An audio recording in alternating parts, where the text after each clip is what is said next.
Այժմ ես ձեզ կսովորեցնեմ, թե ինչպես հաղթահարել 8 բիտ խաղի երրորդ փուլը։ Փուլը կոչվում է AND և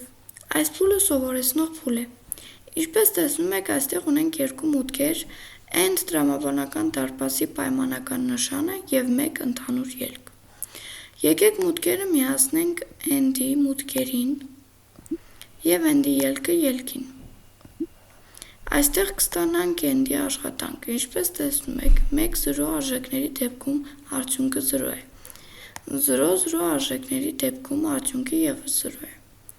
0-1 արժեքների դեպքում արդյունքը ևս 0 է, այ 1-1 արժեքների դեպքում նոր արժեքը 1 է։ Այս ամենը հաշվի առնելով եկեք կառուցենք AND դարպասի ճշմարտության աղյուսակը։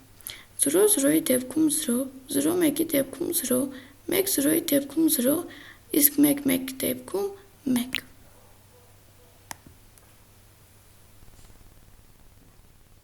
Այսքանը, շնորհակալություն։